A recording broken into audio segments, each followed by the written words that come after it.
Welcome back again. It's Jimmy Shires 34 Ford Coupe, rat rod, etc. I found this picture on the internet and I just blew it up. Just kept it increasing the size until it was about 1/10 scale. So if you've got an A3 printer, it's the best way to do it. And then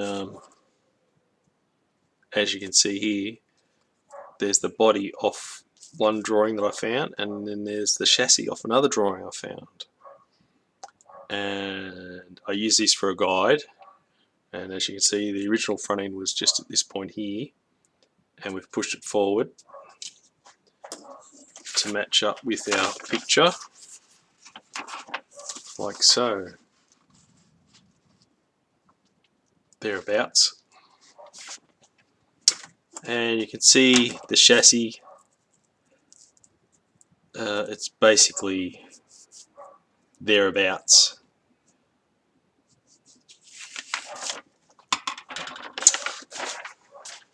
Now, did a bit of painting from last time. You can finish it as much as you want. I was just pretty keen to get it done. There's our grill in. You could solder that in just on the corners here, just to hold it in place. We'll do that later. This is our front axle. As you can see here, I've got these little pins, and they actually go through there. They'll be glued in or whatever later on. And we've got our little shock absorbers here, and they'll fit straight on there like that later on. So we line that up with the holes, and then you position this in here like so.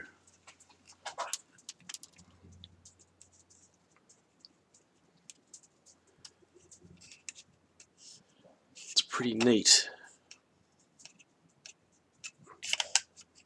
There we go. And we screw them up.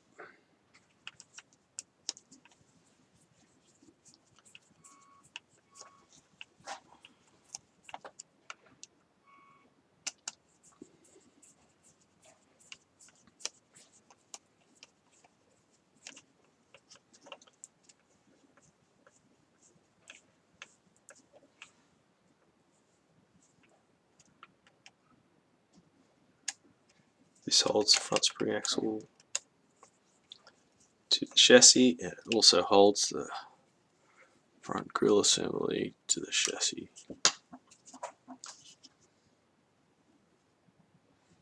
Which is pretty cool. And then as you can see here, this little bracket here is for the headlight. And the headlight just fits on like that. And we'll weld that on later. But of course, on the front, you have the piece through the bottom of there. You have the very small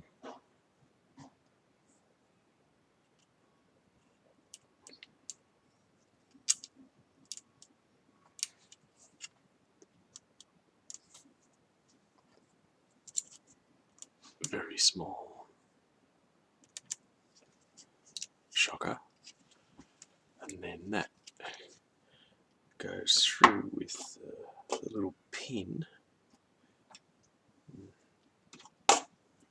That just bounced away. Use this one.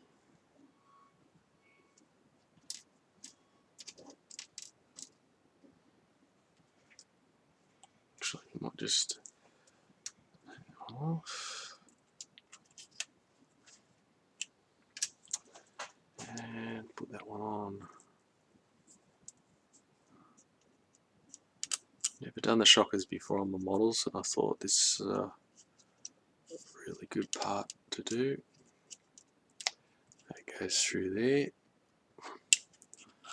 I've modified this mount so it's a bit thicker on the new parts, and that goes through there like that. And then the light, it's got a locating hole. It goes through there like that somehow. Where is it? There it is.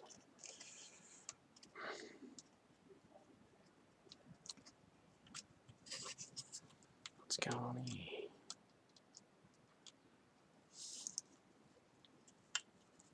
There we go. And that sits. It's got to sit like that.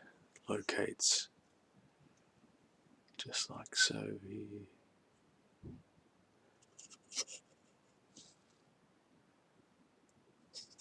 And they look pretty cool when she's finished.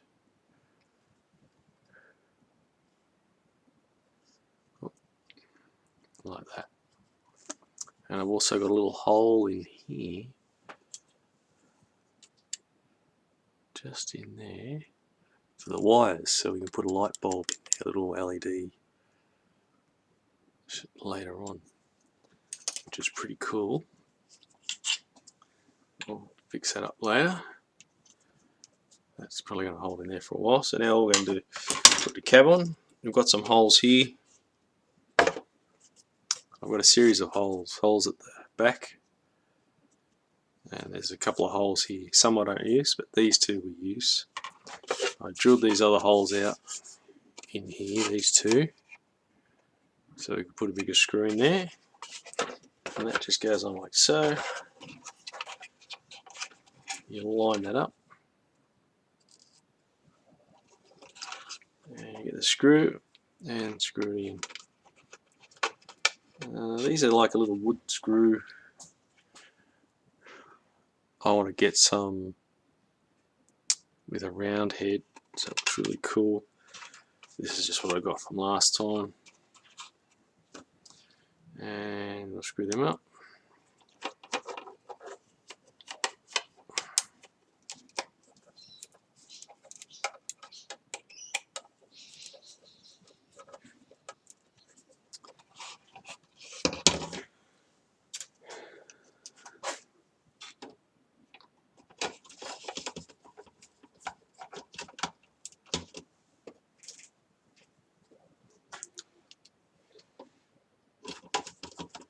And because eventually I want to radio control this, to show you the other one here, we've got the rear end, and of course we've got a gear there, and we've got our bearings pressed in, and the 5mm rod for our axle, and of course you've got the hole there in the tray, so it comes through, so you can mount all your gear on the top here.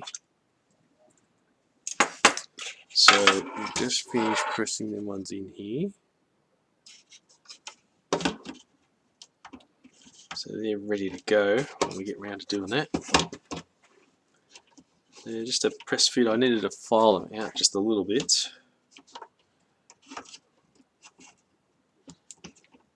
There we go.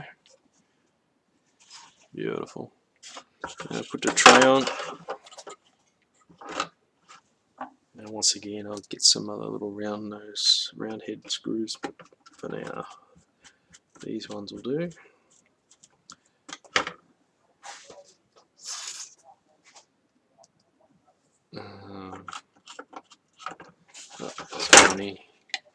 Missed the hole. There you go.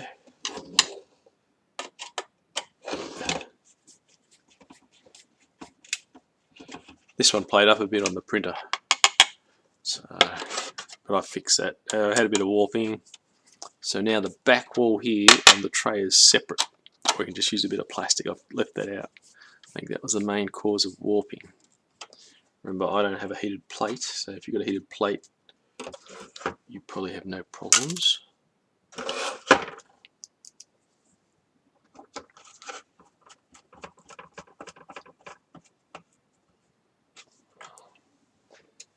And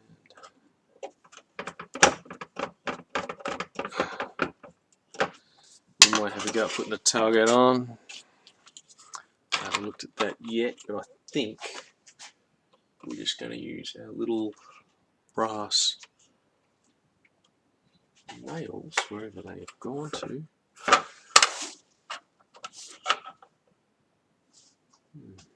don't know where they've gone to. My little kit seems to have vanished, so we'll just use these for now. Oh, they're not long enough. Oh, yes, they are.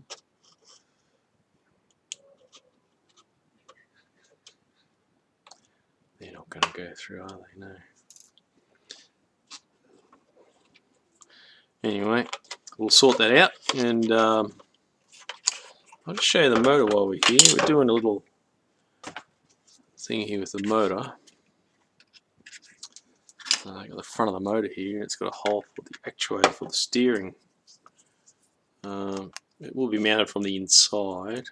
I've got one printing now, and yeah, that'll simply go there, and you'll attach that on. And the motor actually has got a locating hole at the back here, in there, and you've got your two mounting points at the front there, and that's it in place. That's pretty cool too. Anyway, we'll do our front end next. Thanks very much.